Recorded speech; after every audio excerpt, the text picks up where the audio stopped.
This is going to be the first of 3 videos on Gravity's Rainbow by Thomas Pynchon. 3 videos because there's quite a lot to talk about. This is a novel not unlike Ulysses in that it's very confusing and experimental. This book has multiple timelines, a lot of shifting perspectives. It's really confusing. I, in some ways, don't feel like I'm smart enough to talk about it, but I'm going to do my best anyway because I really enjoyed it. It's such an interesting piece of art, and I'm going to talk about it. So, this book is centrally about the V-2 missile, which was developed in World War II by the Germans, and the main kind of selling point of it was that it was faster than the speed of sound. So you couldn't hear it coming. You would feel the explosion, and then the sound of the rocket would come. So you couldn't react to the sound of it. And that reversal of cause and effect, right, the explosion and then the sound of the rocket's approach, is kind of the central image of the album. This book is all about kind of binaries and the reversal of those binaries, right, cause and effect, the grotesque and the beautiful, the elite and the preterite, black and white. I would say the elite and the preterite is the main theme. If I had to write a thesis statement, it would be that the structures of the world have been created to maintain the barrier between the elite and the preterite. Now, by elite and preterite, I mean those in power and those not. Preterite in this case, you might know it as, the grammatical tense, the past tense, and it's kind of used in a similar way to mean people who are passed over, right? People who are not a part of the machine that runs the world, who do not enjoy the benefits of that world. And then the elite, obviously, are those who do. I will say there are a lot of adult themes in this book. Sexual content, obscenity, really. There's some of the most disgusting scenes I've ever read in a book in here. And I'm not going to really touch on those much because I want to talk about what I found beautiful. And there are some scenes in here that, as competently as they're written, I cannot describe as beautiful, and that's the point. But so just fair warning, if you want to read this book, just be aware that there is some really disgusting stuff, just really gross scenes. So, but like I said, I'm not going to talk much about those. The title, Gravity's Rainbow, refers to the parabola made by the launch of a rocket, right? So it goes up and then eventually comes down, and so it's a rainbow made by the forces of gravity. And we'll talk more about that as we get into the quotes. But like I said, this is the first of 3 videos probably, and yeah, well, let's get into it.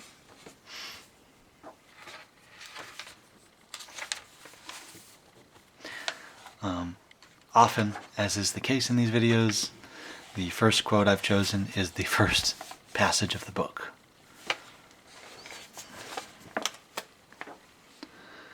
A screaming comes across the sky. It has happened before, but there is nothing to compare it to now. It is too late.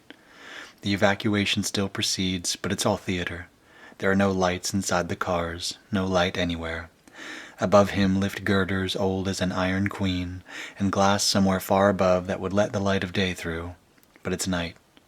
He's afraid of the way the glass will fall. Soon it will be a spectacle, the fall of a crystal palace, but coming down in total blackout, without one glint of light, only great invisible crashing. Inside the carriage, which is built on several levels, he sits in velveteen darkness, with nothing to smoke, feeling metal nearer and farther rub and connect, steam escaping in puffs, a vibration in the carriage's frame, a poising in uneasiness, all the others pressed in around, feeble ones, second sheep, all out of luck and time. Drunks, old veterans still in shock from ordnance 20 years obsolete, hustlers in city clothes, derelicts, exhausted women with more children than it seems could belong to anyone, stacked about among the rest of the things to be carried out to salvation. Only the nearer faces are visible at all, and at that only as half-silvered images in a viewfinder, green-stained VIP faces remembered behind bulletproof windows speeding through the city. So the first part of the book opens in a dream sequence. There's this character is named Pirate Prentice. He's a military man. He's dreaming of an evacuation from a rocket strike. And the reason that I picked this first passage to be the first quote is just it introduces you to the force of the language and the imagery that Pynchon uses. Just a very visceral, the fall of a crystal palace, but coming down in total blackout without one glint of light, only great invisible crashing. He, much like I think Cormac McCarthy, Faulkner, James Joyce, have a way of describing things that is just very visceral without being super direct and literal and therefore uninteresting, right? It's very beautiful and unique, and also just, I don't know, it has a force behind it. But this is where we're first introduced to the preterite people. Pirate is in among them. Right? All these feeble ones, second sheep. I think the sheep is a pretty common metaphor for people who are helpless or at the mercy of others. It's also can be used to refer to, dumb masses, people just following the crowd, people all out of luck and time. This is a perfect way to introduce the major themes of the story. And it's also, we start out getting an image of the lack of control that many of the characters have in the story. Right? Pirate is a very competent man, we'll find out, but he's also, in this dream, he's in total darkness. Right? A screaming comes across the sky. So what that means is that one of the rockets has already hit, right? Because as we said, the sound comes after the impact. And they're evacuating in hopes that the next rocket isn't going to hit them. And they're in total darkness, right? So there's no inkling of what's to come. It's this lack of control, this total loss of self and agency that we will continue to see throughout the book.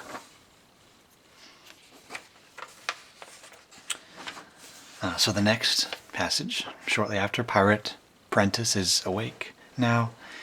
He's on the roof of this building where he's living, and in the rooftop garden he's getting stuff for breakfast, and he sees something on the horizon. Far to the east, down in the pink sky, something has just sparked very brightly. A new star, nothing less noticeable. He leans on the parapet to watch. The brilliant point has already become a short, vertical white line. It must be somewhere out over the North Sea, at least that far. Ice fields below and a cold smear of sun. What is it? Nothing like this ever happens. But Pirate knows it, after all. He has seen it in a film just in the last fortnight. It's a vapor trail, already a finger's width higher now, but not from an airplane. Airplanes are not launched vertically. This is the new and still most secret German rocket bomb. Incoming mail. Did he whisper that or only think it? He tightens the ragged belt of his robe. Well, the range of these things is supposed to be over 200 miles. You can't see a vapor trail 200 miles now, can you? Oh yes. Around the curve of the earth farther east, the sun over there, just risen over in Holland, is striking the rocket's exhaust, drops and crystals, making them blaze clear across the sea. The white line abruptly has stopped its climb. That would be fuel cut off, end of burning. What's their word? Brennschluss. We don't have one, or else it's classified. The bottom of the line, the original star, has already begun to vanish in red daybreak, but the rocket will be here before Pirate sees the sunrise. Skipping down a little bit. Pirate looks at his watch. Nothing registers. The pores of his face are prickling. Emptying his mind, a commando trick, he steps into the wet heat of his bananery, sets about picking the ripest and the best, holding up the skirt of his robe to drop them in, allowing himself to count only bananas, moving bare-legged among the pendulous bunches, among these yellow chandeliers, this tropical twilight. Out into the winter again. The contrail has gone entirely from the sky. Pirate's sweat lies on his skin, almost as cold as ice. He takes some time lighting a cigarette. He won't hear the thing come in. It travels faster than the speed of sound. The first news you get of it is the blast. Then, if you're still around, you hear the sound of it coming in.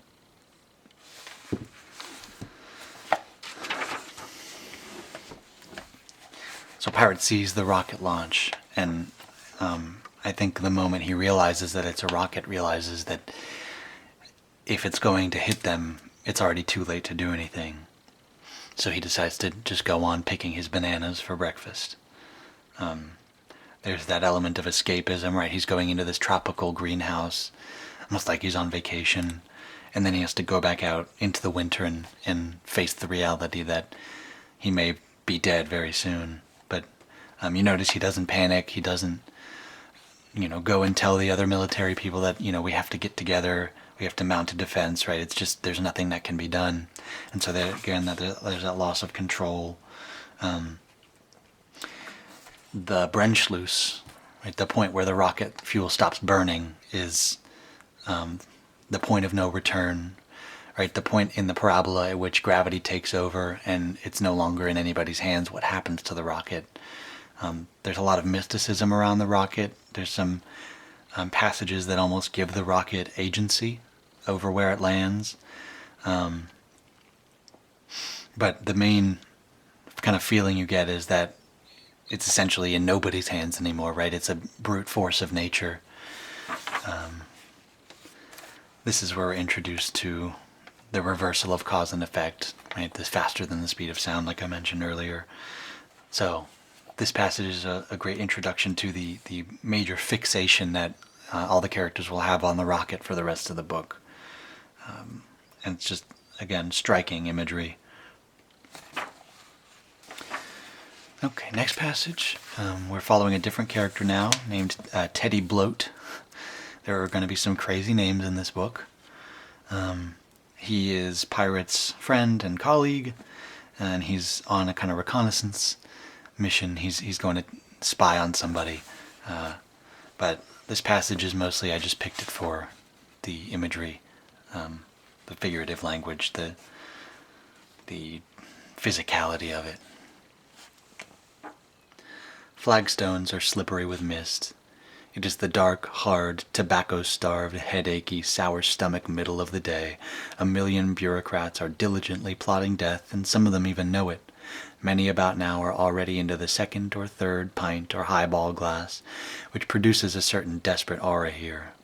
But Bloat, going in the sandbag entrance, provisional pyramids erected to gratify curious gods' offspring indeed, can't feel a bit of it. He's too busy running through plausible excuses should he happen to get caught. Not that he will, So in addition to this imagery, this is one of my favorite phrases in the book. The dark, hard, tobacco-starved, headachy, sour stomach middle of the day. I don't know why it hits me so hard. I just think I've felt that kind of, that feeling in the middle of the day, save for the tobacco-starved part, but I don't know, just a familiar feeling. But this passage also highlights the kind of mundanity of evil. A million bureaucrats are diligently plotting death, and some of them even know it. All these people who are designing the rocket, or, training soldiers, or making strategies to go and kill other people, right? They're not evil monsters. They're just human beings, right? They're bureaucrats. They're sitting at a desk.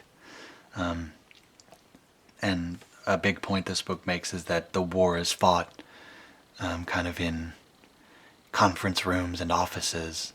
Right? The front lines are not the main frontier of war. It's definitely the most flashy, the one we hear about, but most of the evil, right? Most of the plotting goes on behind closed doors in offices by bureaucrats. It takes all the glory out of war, right? To think of it that way. Okay.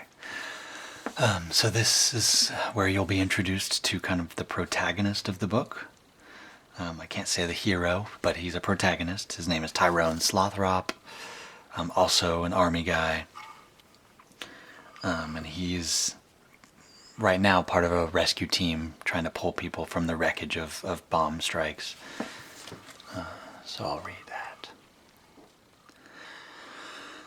Yesterday happened to be a good day. They found a child, alive, a little girl, half suffocated under a Morrison shelter. Waiting for the stretcher, Slothrop held her small hand, gone purple with the cold. Dogs barked in the street. When she opened her eyes and saw him, her first words were, "Any gum, chum?"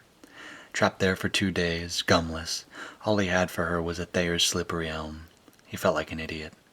Before they took her off, she brought his hand over to kiss anyway, her mouth and cheek in the flare lamps cold as frost, the city around them at once a big desolate icebox, stale smelling and no surprises inside ever again. At which point she smiled, very faintly, and he knew that's what he'd been waiting for. Wow, a Shirley Temple smile, as if this exactly canceled all they'd found her down in the middle of. What a damn fool thing. He hangs at the bottom of his blood's avalanche, 300 years of western swamp Yankees, and can't manage but some nervous truce with their providence, a détente. Ruins he goes daily to look in are each a sermon on vanity, that he finds, as weeks wear on, no least fragment of any rocket, preaches how indivisible is the act of death. Slothrop's progress. London, the secular city, instructs him. Turn any corner, and he can find himself inside a parable. He has become obsessed with the idea of a rocket with his name written on it. If they're really set on getting him, they, embracing possibilities far, far beyond Nazi Germany, that's the surest way. Doesn't cost them a thing to paint his name on every one, right? It's nothing he can see or lay hands on. Sudden gases, a violence upon the air, and no trace afterward. A word, spoken with no warning into your ear, and then silence forever. Beyond its invisibility, beyond hammerfall and doom-crack, here is its real horror, mocking, promising him death with German and precise confidence. Laughing down all of Tantivy's quiet decencies. No bullet with fins, Ace. Not the word, the one word that rips apart the day. So we have a couple of different things going on here. The first thing, obviously, is that he finds the child, this little girl, and it's pretty clearly an image marking the loss of innocence. Right? She asks him if he has any gum, but she's buried between rubble from a rocket blast. She's in a war zone. She just has this question that a little kid would ask, and got any gum? And all he can do is hold her hand and give her some kind of lozenge that he has. There's this part here, the city around them at once a big desolate icebox, stale smelling and no surprises inside ever again. The no surprises part is the interesting part, I think. I think that's symbolizes the transition from childhood into adulthood, right? The lack of surprises. You're kind of used to everything. You're in touch with reality. There's none of that imaginativeness. There's nothing unexpected. It's just, in a world where children are being bombed, what could possibly be a surprise, right? The worst has come to happen. I also think this Shirley Temple smile thing is interesting because for Slothrop, it's this sign of hope and joy, right? They saved the child. But along with the theme of loss of innocence, right, Shirley Temple was heavily abused as a child star. And so it's just kind of another link to that theme where we have the trappings of childhood, right? A little girl asking for gum, a Shirley Temple smile, but underneath it is just this cold reality that this isn't a world for children. The other thing, beyond that loss of innocence is the beginnings of Slothrop's paranoia, and that theme, well, that idea will carry him throughout the rest of the book, right? That they, the faceless, nameless they, are out to get him. So we'll definitely see more of that coming later on.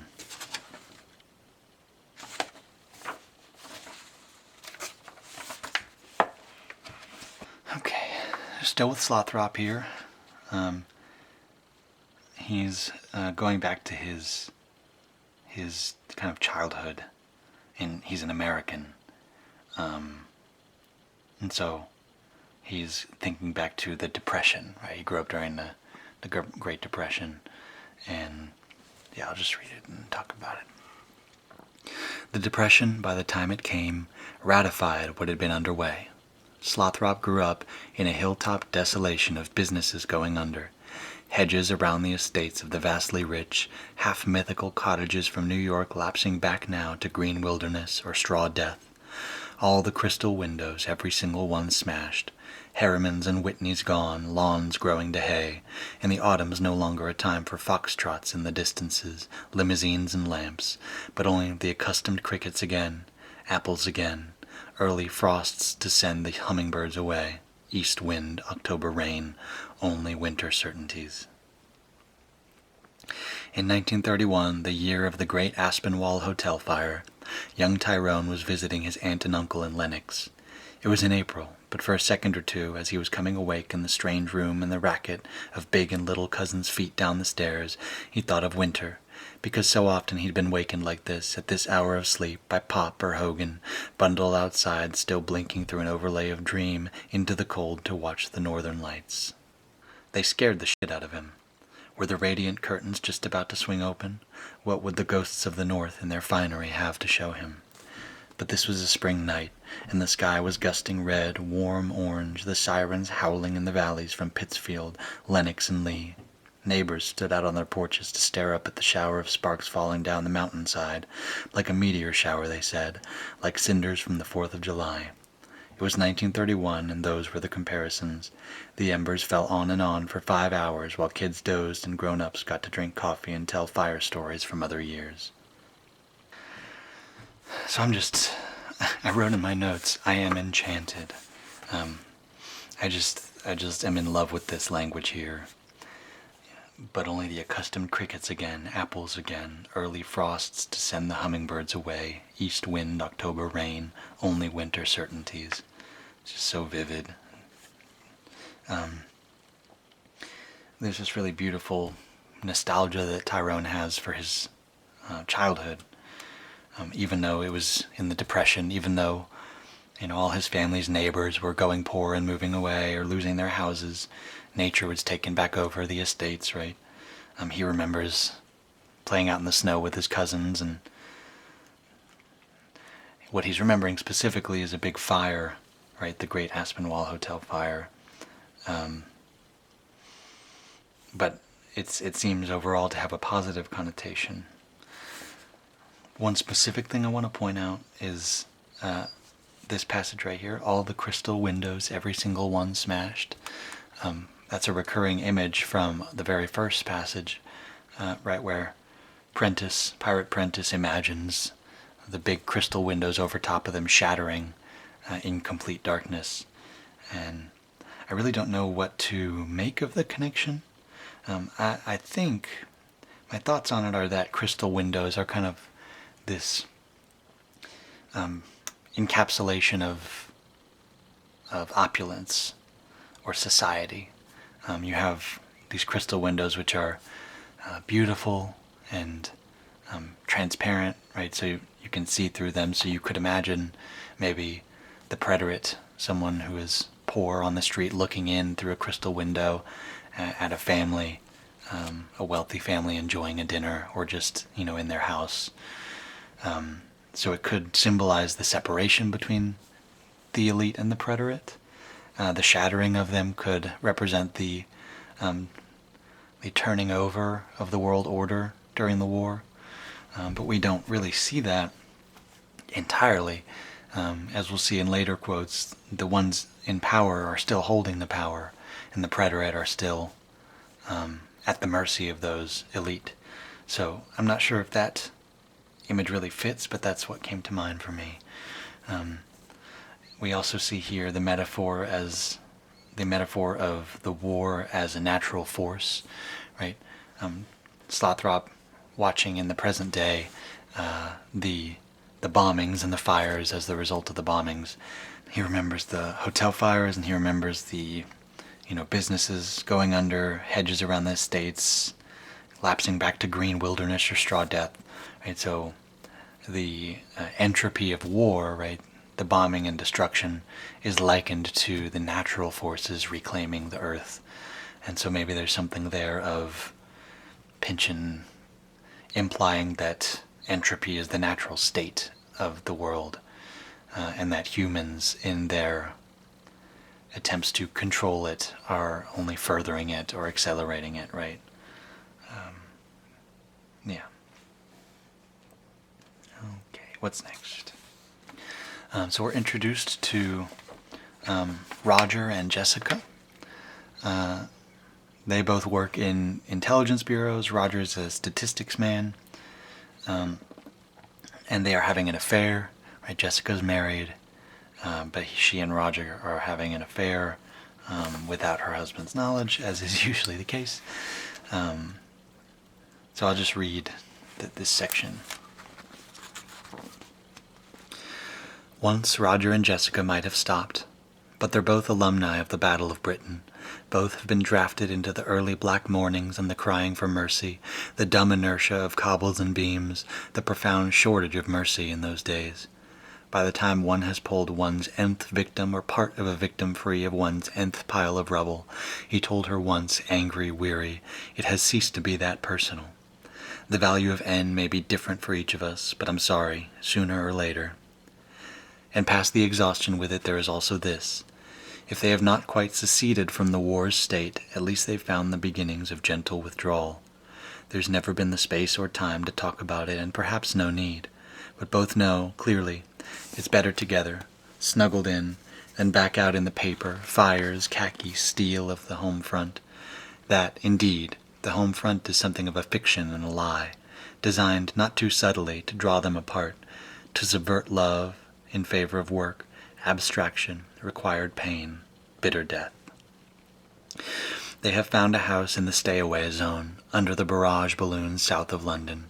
The town, evacuated in '40, is still regulated, still on the ministry's list. Roger and Jessica occupy the place illegally, in a defiance they can never measure unless they're caught. Jessica has brought an old doll, seashells, her aunt's grip filled with lace knickers and silk stockings. Roger's managed to scare up a few chickens to nest in the empty garage. Whenever they meet here, one always remembers to bring a fresh flower or two. The nights are filled with explosion and motor transport, and wind that brings them up over the downs a last smack of the sea. Day begins with a hot cup and a cigarette over a little table with a weak leg that Roger has repaired, provisionally with brown twine. There's never much talk, but touches and looks, smiles together, curses for parting. It is marginal, hungry, chilly.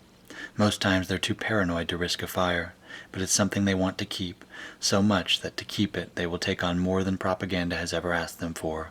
They are in love. Fuck the war. I really love this passage because it emphasizes the dehumanization of war. The ways in which not only must you dehumanize your enemy to be successful in war, right? You can't see someone as human if you're bombing them or shooting at them and have them shooting at you. You have to see them as something else, otherwise your conscience might get in the way of your own survival or, your country's success, whatever. Not only do you have to do that, but you have to dehumanize yourself, right? They're asked to give up love and comfort and their own individuality, and this is them, Roger and Jessica, trying to reclaim that. I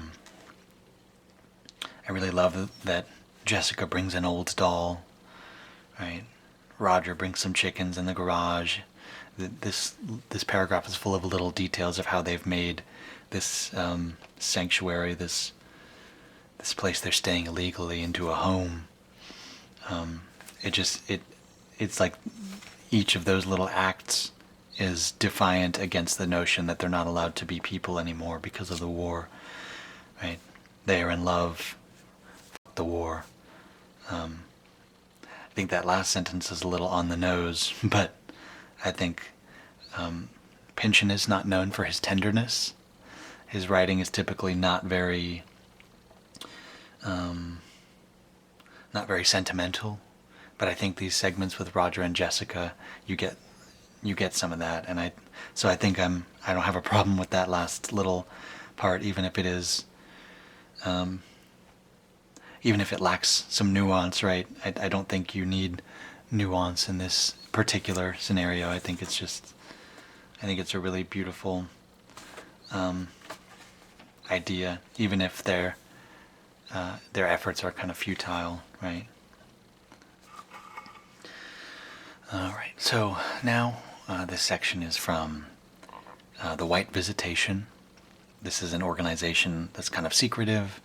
They deal with espionage and the supernatural, right? And then we have a character named Pointsman. He's a doctor, a psychologist who's into Pavlovian psychology. And so this part is about him and his place in that organization.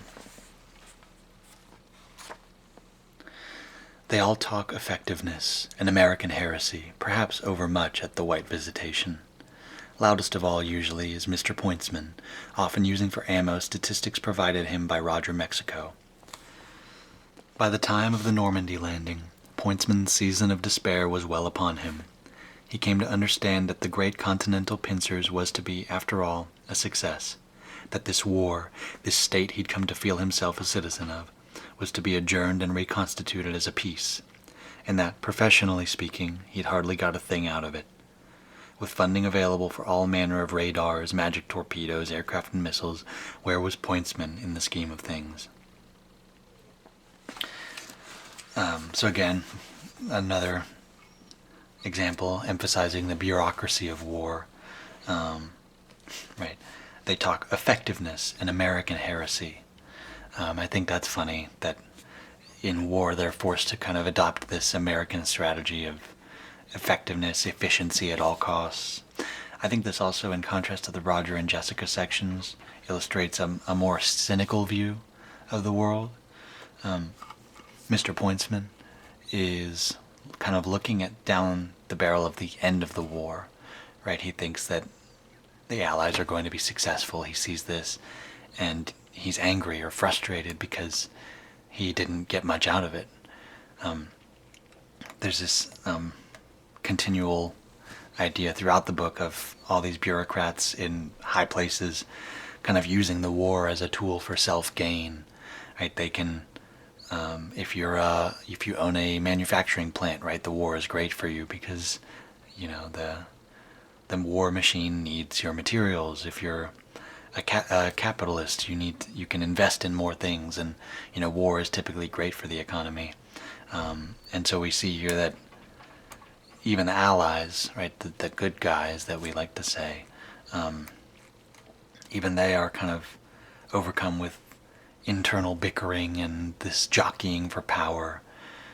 It's a bit more of a, like I said, a bleaker view of humanity, which I actually think highlights all the more those glimmers you get, for instance, with Roger and Jessica, that at large humanity will always be in conflict with themselves, even if they're on the same side of the war, for instance. And so now we have more people at the White Visitation. This is another doctor, another scientist, and I'm not going to pronounce his name correctly. Not because I don't want to, but because I have no idea how it's pronounced. Rojavolji or something like that. Other characters call him Rosie. I don't think they can pronounce his name either. But I'll read this for you. Dr. Rojavolji feels that there well might, if the fellows play their cards right. The only issue now is survival. On through the awful interface of VE Day, on into the bright new post-war with senses and memories intact. Pisces must not be allowed to go down under the hammer with the rest of the bawling herd.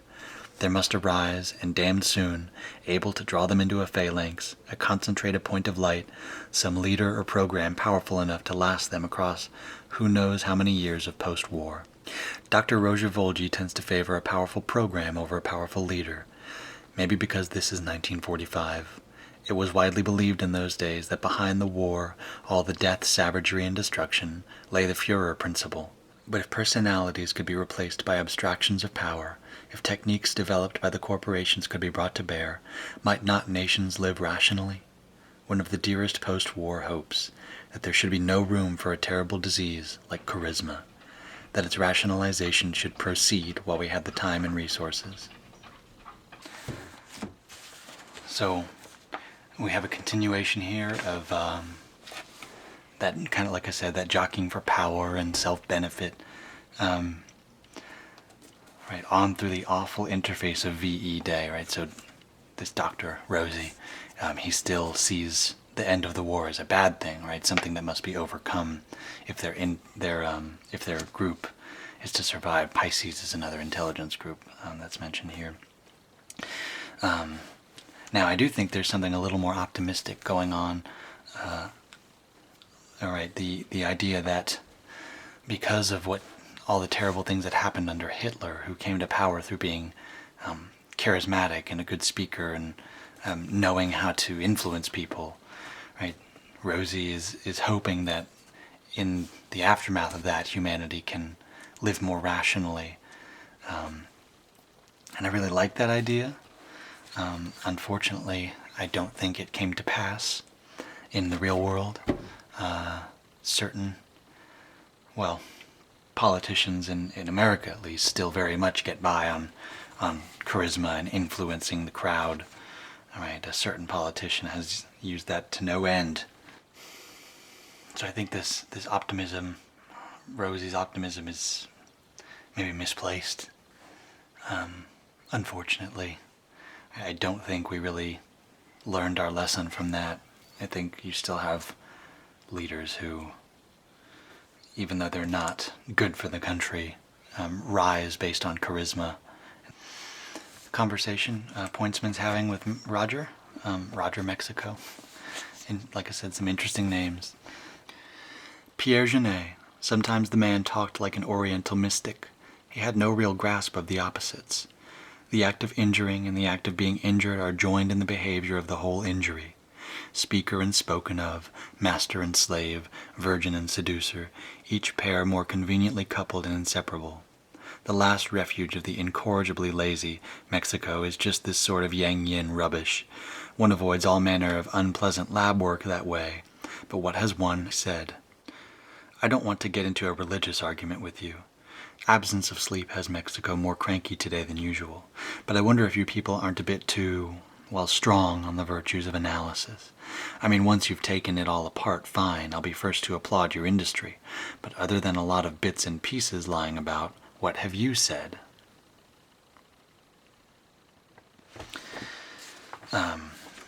So, we see here, right, like I mentioned earlier, this idea of binaries is very important to the main thrust of this novel.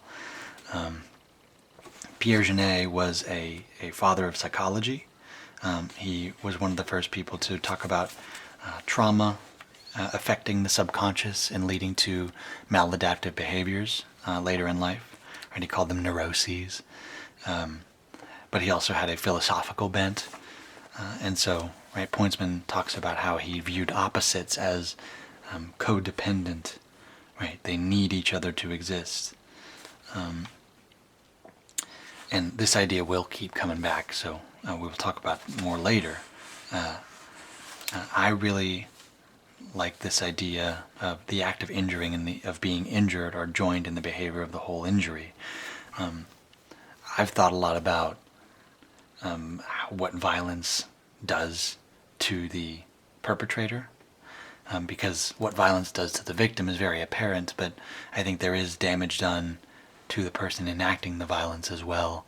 it's more sinister, right? It's less easy to tell, but I think when you hurt another human being on purpose, you are damaging your humanity in some way. These are very philosophical, kind of ephemeral ideas. There's no real way to measure that, but that's been my point of view for a long time. That in hurting someone else, you're hurting yourself as well. There's also this idea of interconnectedness between people, right? There's Buddhist ideas that we all come from one consciousness, right? If you're a Christian or Catholic, right, the idea that the Holy Spirit is in everybody means that we're all part of God, or God is a part of all of us. And so again, that would make sense as to, if you're hurting someone who comes from the same consciousness or also contains God within them, right? Are you not hurting yourself? Now, Mexico, right, Roger's retort is that he sees science kind of as a waste of time sometimes, right? What have you said? You can pick it all apart, right? But what is the actual benefit? And he's a statistician, right? So I think he's become increasingly disillusioned with his discipline. But that connects to this passage from The Passenger by Cormac McCarthy, which is also a wonderful book. So I have this quote written down here. This is from, again, The Passenger by Cormac McCarthy. As you close upon some mathematical description of reality, you can't help but lose what is being described. Every inquiry displaces what is addressed. Right, so it's this, it's questioning if humanity even has the tools to understand the world. Right? Anytime you have a question and you find an answer for it, the answer is not the thing itself, but it's a representation of the thing. Right? Every inquiry displaces what is addressed. And so I think that connects with Mexico's idea that,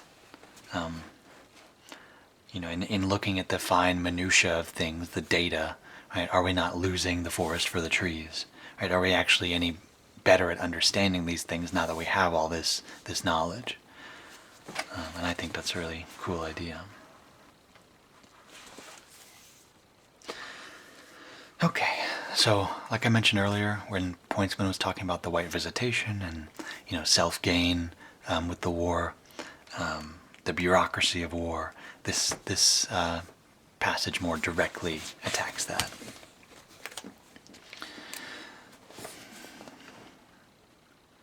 Don't forget, the real business of the war is buying and selling. The murdering and the violence are self-policing and can be entrusted to non-professionals. The mass nature of wartime death is useful in many ways. It serves as spectacle, as diversion from the real movements of the war. It provides raw material to be recorded into history so that children may be taught history as sequences of violence, battle after battle, and be more prepared for the adult world. Best of all, mass death's a stimulus to just ordinary folks, little fellows, to try and grab a piece of that pie while they're still here to gobble it up. The true war is a celebration of markets. Organic markets, carefully styled black by the professionals, spring up everywhere. Scripps, sterling, Reichsmarks continue to move, severe as classical ballet, inside their antiseptic marble chambers. But out here, down among the people, the truer currencies come into being. So, Jews are negotiable. Every bit as negotiable as cigarettes, or Hershey bars. I'll probably have to censor that, one of those words. This is kind of a sickening way to look at war, but I can't disagree. Like I said, war is undeniably good for economy, right? And it's a continuation. It's this passage illustrates war as the perfection of the capitalist system. Right, those at the top will continue to make money, and all the death going on among the common people is useful as a distraction, but all the while they're able to enrich themselves and move up in the world. Right, and it talks about the ordinary folks, little fellows trying to grab a piece of that pie while they're still here to gobble it up. The context here is that there's a character named Katya, and she has been a spy kind of for both sides actually at different points, and she's offered information, and she has offered up the location of some Jews that have been captured, but they're no longer interested, right, because it wouldn't serve their political purposes. And so this is, I would assume, her kind of internal monologue, right, realizing what the war is all about. Obviously, the Holocaust, 6 million Jews were killed, and that is one of the main things that people remember about World War II. And the Allies get a lot of credit. America especially gets a lot of credit for freeing them from the concentration camps. But there's always the question, would we have done that if it were not politically advantageous? Right? There were plenty of horrible things done in the name of the war. The things that don't make it into the history books that Americans are guilty of, other Allied countries are guilty of, right here. So we see here that, if saving certain Jews was not advantageous, then it didn't matter. Right, so just again to reiterate, the philosophy of capitalism is growth at all costs. And we see here again the war is being used for the same thing. It's a perfection of that system. For Katya's character, it's really important because it's how she realizes or starts to realize that she's being used as a pawn. Right, she's used for intelligence. She's used for sexual gratification. She's used for control, and then she's disposed of when she's no longer needed. Right, and that's kind of a microcosm for everyone who fights in the war. All the ordinary folks, the little people. They're just used up and spit out when they're no longer needed. So again, maybe one of the more cynical passages in the book, but very important. So this is one of the book's diversions, right, into other time frames. One of Katya's ancestors was named Franz van der Groove. He was a European adventurer, whatever, and he went to the island of the dodos and hunted them to extinction. And so this passage is about that. It is the purest form of European adventuring. What's it all been for? The murdering seas, the gangrene winters and starving springs, our bone pursuit of the unfaithful midnights of wrestling with the beast, our sweat become ice and our tears pale flakes of snow, if not for such moments as this.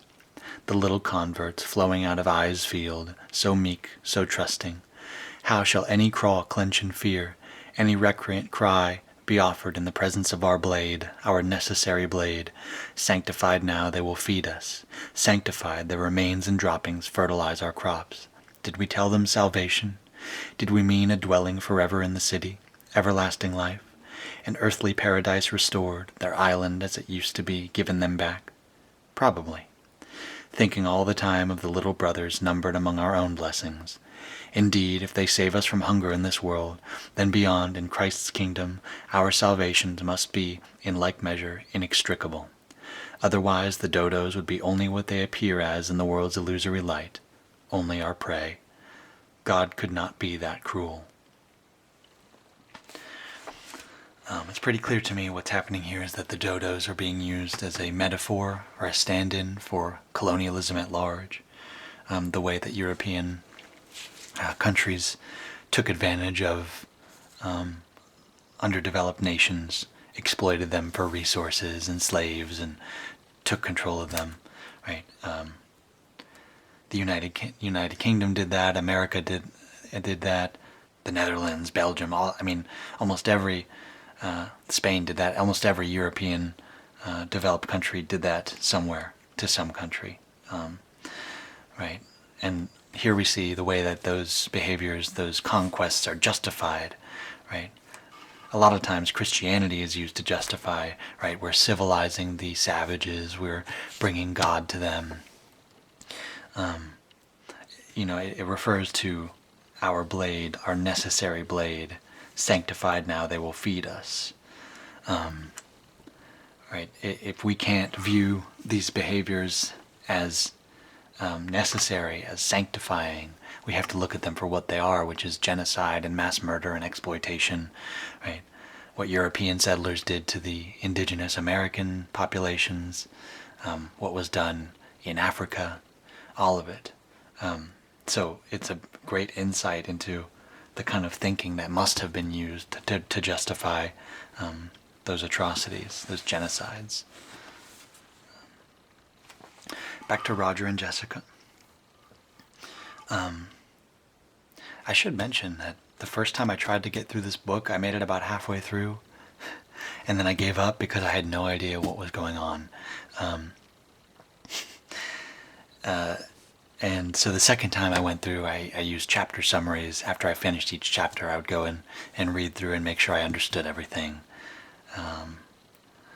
And so, if this book seems of interest to you, then I would recommend using that. It's not cheating, right? We're here to enjoy things, so use the tools at your disposal to enjoy it. But I bring that up because this is one of the passages that, even after I put this book down, right, and decided to go on to read other things, this is one of those that just kept coming back into my head. I couldn't stop thinking about it.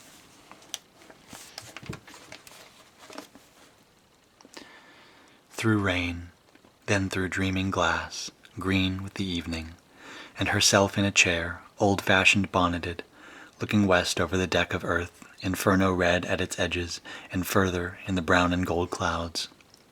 Then suddenly, night. The empty rocking chair lit staring chalk blue by, is it the moon, or some other light from the sky? Just the hard chair, empty now, and the very clear night, and this cold light coming down. The images go, flowering, in and out, some lovely, some just awful.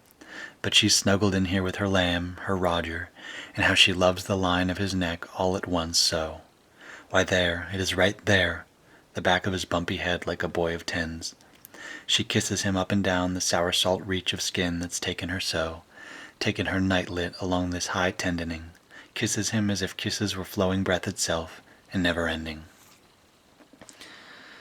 Yeah, I mean, Roger and Jessica sections are some of my favorites just because there's this, like I mentioned earlier, this uncharacteristic tenderness that comes through. Just to reiterate, for all the death and grotesqueness and cynical imagery and just all the difficulty and darkness in this book, you have these tiny little sections that are just, I feel like, glimmering with love and hope. But I think Jessica here is realizing that her and Roger's love has to come to an end at some point. And I think that because she pictures herself kind of in an old-fashioned bonnet, right, looking out over the earth to the west, and it's a very nostalgic image. And in my mind, she's waiting for Roger to come home from work or something, right? Just this idyllic kind of family life. And then in an instant the image turns to an empty chair in the darkness and cold night. And so she's trying her best to just live in the moment, right? Be with Roger while he's here right now. Why there? It is right there. Right? She almost can't believe that she's allowed to enjoy this and have this love. And we have to ask the question, right? Is Jessica realistic? Is she naive? Does she have a healthy optimism? Right? To me, it seems like she knows that it's going to come to an end and is deciding to live here in the moment anyway. And it's just really beautiful and sad too. We're still with Roger and Jessica. They're walking out on Christmas Eve night. They're walking outside and they're passing by a church, and they can hear voices and see people going in. And Roger says that they should go in. So I'll read that. "You're not supposed to be the sort," she told him. But she did want to go in, Nostalgia was heavy in tonight's snow sky, her own voice ready to betray her and run to join the waits whose carols were so apt to hear now in the distances, these days of Advent dropping one by one, voices piping across frozen downs where the sown mines crowd thick as plums in a pudding. Often above sounds of melting snow, winds that must blow, not through Christmas air but through the substance of time, would bring her those child voices, singing for sixpences. And if her heart wasn't ready to take on quite all the stresses of her mortality and theirs, at least there was the fear that she was beginning to lose them. That one winter she would go running to look, out to the gate to find them, run as far as the trees, but in vain, their voices fading. They walked through the tracks of all the others in the snow, she gravely on his arm, wind blowing her hair to snarls, heels slipping once on ice. To hear the music, he explained. Again, just these little flashes of joy and optimism, and I think humanity to balance out all the darkness and destruction. There's also the notion of how painful nostalgia is, right? Especially for Jessica, who's living in a war zone, right? Christmas always makes her think of when she was a child and hearing other kids Christmas caroling. I think I marked this passage just because for me particularly Christmas is also a very nostalgic time, and there's always a bit of sadness with it too, right? That you're not going to be a kid anymore and things are never going to be the same. I really love these sections, and we actually have, I believe the next quote is also from the same section. Yeah. So they're in the church now and listening to the songs. So this pickup group, these exiles and horny kids, sullen civilians called up in their middle age, men fattening despite their hunger, flatulent because of it, pre-ulcerous, hoarse, runny-nosed, red-eyed, sore-throated, piss-swollen men suffering from acute lower backs and all-day hangovers, wishing death on officers they truly hate, men you have seen on foot and smileless in the cities but forgot, men who don't remember you either, knowing they ought to be grabbing a little sleep, not out here performing for strangers. Give you this even song, climaxing now with its rising fragment of some ancient scale, voices overlapping 3- and 4-fold up, echoing, filling the entire hollow of the church. No counterfeit baby, no announcement of the kingdom, not even a try at warming or lighting this terrible night. Only, damn us, our scruffy, obligatory little cry, our maximum reach outward. Praise be to God. For you to take back to your war address, your war identity, across the snow's footprints and tire tracks finally to the path you must create by yourself, alone in the dark. Whether you want it or not, whatever seas you have crossed, the way home.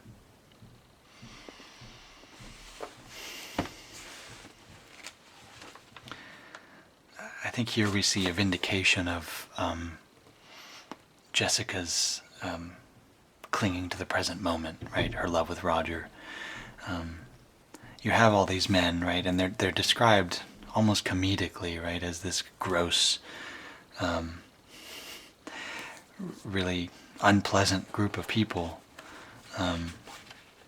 people full of hate and vice, physically kind of gross to look at, but they're here in this church on a cold, Christmas Eve night, singing for strangers and crying out to God. And this is maybe my favorite example of how Pynchon juxtaposes the grotesque with the beautiful, the profane with the sacred. I think right here, right, no counterfeit baby, no announcement of the kingdom, not even a try at warming or lighting this terrible night. Only, damn us, our scruffy, obligatory little cry. It's sanctifying humanity, right? There is no magic power here. I don't find Pynchon to be religious in all likelihood. The joy here is not found in God's presence. It's found in the presence of their fellow men. Right? They're singing something beautiful, and afterwards they will go back to their war. I don't know. I just love it. And then the last note I had here is that it emphasizes the futility of fighting against the darkness, but the necessity of doing it anyway. And that's a super important idea, not just for this book, but for a lot of different, a lot of my favorite books kind of have that idea. Blood Meridian, I think, emphasizes that. You may not win against these terrible dark forces, but you have to try anyway. Alright, one more quote for this video. As you can see, there are still quite a few more for subsequent videos. This may be the most complex of them that I'm going to talk about tonight, I don't know. But it will touch on some ideas we've already touched on, and then it will expand on them. So it's kind of hard to summarize what's going on here.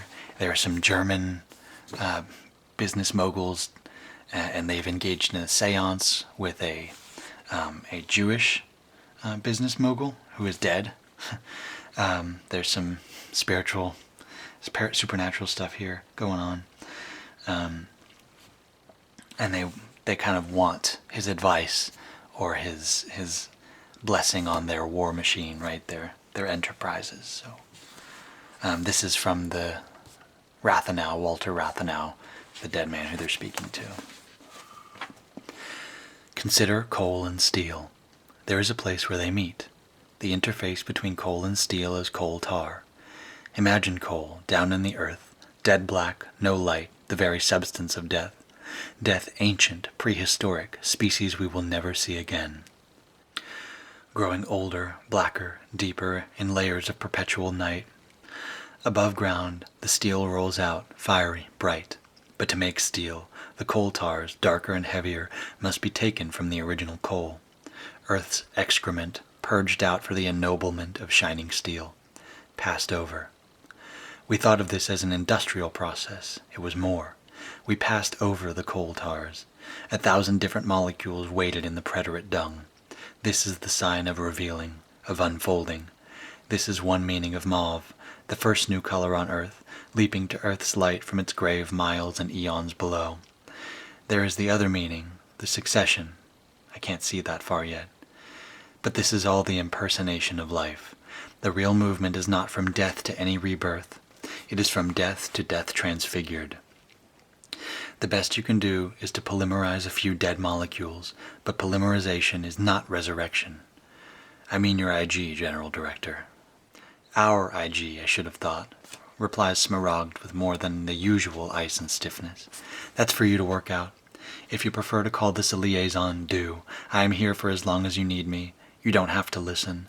You think you'd rather hear about what you call life, the growing organic cartel, but it's only another illusion, a very clever robot.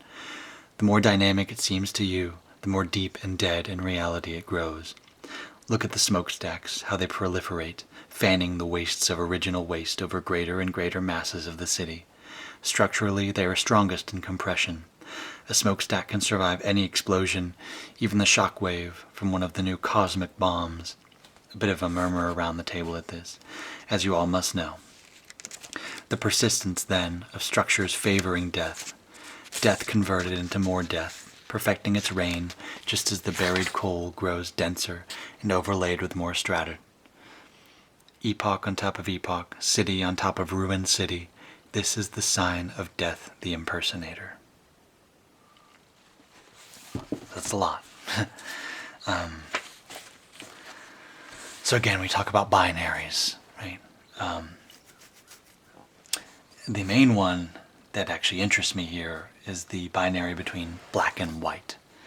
So this is a very black-heavy paragraph, right? It talks mostly about coal being underground in perpetual darkness, right? Deeper and deeper. But it talks about that coal and the coal tars being transformed into bright, shining steel for the war machine, right? Tanks, guns, whatever. And the point here that's being made is that humanity, in this case a German arms company, is attempting to take death, right? This coal, this darkness, remains of dead, extinct species, and turn it into life, right? A new organization, a new regime, a new whatever, right? Anything. But it's just going from death to more death, right? Just because it's prettier, just because the tanks are shiny and, does not make them anything other than a continuation of death. So, again, all these new structures, new bureaucracies, new technologies are only serving to renew or propagate death's reign. So you could maybe look at black and white as the colors of death and progress, respectively. But in this paragraph or this passage, we see that they're one and the same. Right? Progress is just a new way to attempt to control death, to have dominion over it. But humans, for all their ingenuity and evolution, right, are still subservient to death. An idea that this connects to is, this might be an interesting connection. There's a video game called God of War Ragnarok, and one of the themes there is that a thing's nature is not its form. Right? Just because something looks like something doesn't mean that's what it is. Right? Just because people view you as one thing, right, doesn't mean you are that thing. And so changing the form of a thing in this case does not change its nature. Again, death becomes more death. So this is kind of the main, I don't know, one of the main themes. There's too much going on in this book to boil it down to one main thing. I still think the struggle between the elite and preterite is the main idea, if I had to pick one. But this struggle between death and progress, right, black and white, the reversal of that, saying that, progress is death itself. That I don't know. Again, one of those ideas that's super complex, and I don't know that I have the words and the knowledge to talk about it, but I'd like to continue thinking about it and, expanding upon it. So if you happen to watch this and have any ideas on that, I'd love to hear about it. But that is all for this first section of the book. There should be 2 more videos coming after this one. But yeah, it's such a cool book, so many interesting ideas to talk about, and again, the prose is to die for. But yeah, I will see you in the next video. Bye-bye.